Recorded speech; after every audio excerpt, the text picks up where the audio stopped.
Marseille, des atouts exotiques ainsi que la température estivale annuelle. Tout d'abord, le musée d'histoire. Un concentré donc d'histoire dans l'ancien port antique, avec des activités interactives, des vestiges archéologiques et un accès au jardin des vestiges. Ensuite, le Fonds régional d'art contemporain, un musée en plein cœur du quartier d'affaires de Marseille. Il a été conçu à l'occasion du projet Marseille, capitale européenne de la culture. Ce musée a pour but de soutenir la création artistique, sans oublier l'architecture qui sort de l'ordinaire. Nous voilà arrivés maintenant au musée incontournable, le MUSEM, un musée national consacré à la civilisation de la Méditerranée en 3 parties: le J4, le Fort Saint-Jean, le Centre de conservation et de ressources. Ces 3 parties, c'est 40 000 m² et près d'1 million d'œuvres. Sans oublier le street art qui s'est installé dans toute la ville, notamment au cours Julien, la friche de la Belle de Mai, ainsi qu'au Panier.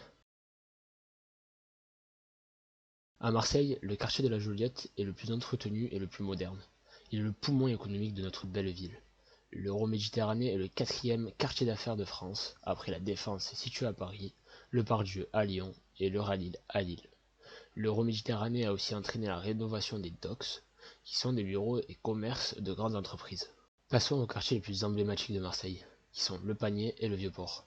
Le Panier est le centre historique de Marseille. C'est le plus vieux quartier de la ville, rempli de petites rues, laissez-vous emporter par les musées à ciel ouvert. Ensuite, le Vieux-Port, premier arrondissement de la ville, réputé pour se rassembler entre amis autour d'un verre et sentir un air frais pour passer du bon temps. Sans oublier le marché aux poissons, il est considéré comme un point repère pour les Marseillais. Des rassemblements, des grands événements et des feux d'artifice se déroulent. Mais aussi, grâce à ses ferry-boats, situés dans le port, quiconque peut s'offrir un petit voyage vers l'île du Frioul ou le château d'If. Cette petite excursion sera idéale pour découvrir la faune et la flore locales. De plus, les paysages sont grandioses. Laissez-vous guider par une histoire qui en parallèle vous fera imaginer quel a été le contexte de l'époque. À Marseille, le plus grand parc se nomme Parc Borély. Il réunit les personnes. Côté naturel, le Borély ne se laisse pas abattre avec ses canaux où les canards y vivent. Côté familial, le parc Borély reste une superbe expérience pour les enfants qui peuvent jouer dans des petits parcs qui se trouvent à Borély, mais aussi avec des kilomètres d'herbe qui attendent d'être foulés.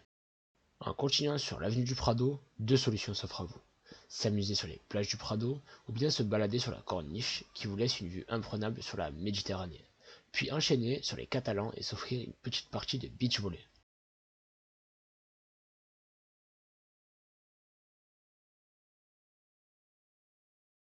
Un lieu grandiose, si vous adorez les paysages, c'est le parc national des Calanques.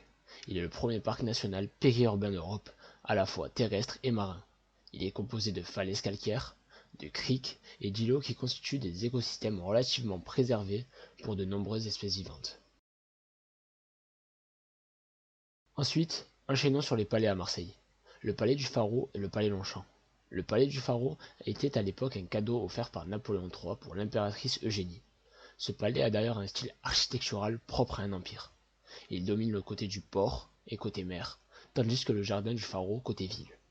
Le palais Longchamp est lui considéré comme un château d'eau à travers son histoire. L'architecture de ce palais laisse sans voix. Chaque trait a été soigneusement imaginé. De plus, il y a à l'intérieur un musée d'histoire naturelle. Maintenant, passons au lieu incontournable de la ville. La basilique Notre-Dame de la Garde, un endroit iconique de Marseille, une église qui veille sur tous les Marseillais du haut de sa gigantesque colline. La vue tout en haut est superbe. Sans oublier le fameux stade Vélodrome, un monument emblématique de la ville. Le stade accueille intégralement les matchs de l'Olympique de Marseille, mais aussi parfois ceux de l'équipe de France. Le stade Vélodrome est reconnu pour avoir la meilleure ambiance et aussi les meilleurs supporters d'Europe. Laissez-vous donc vous faire bercer par les chants des supporters.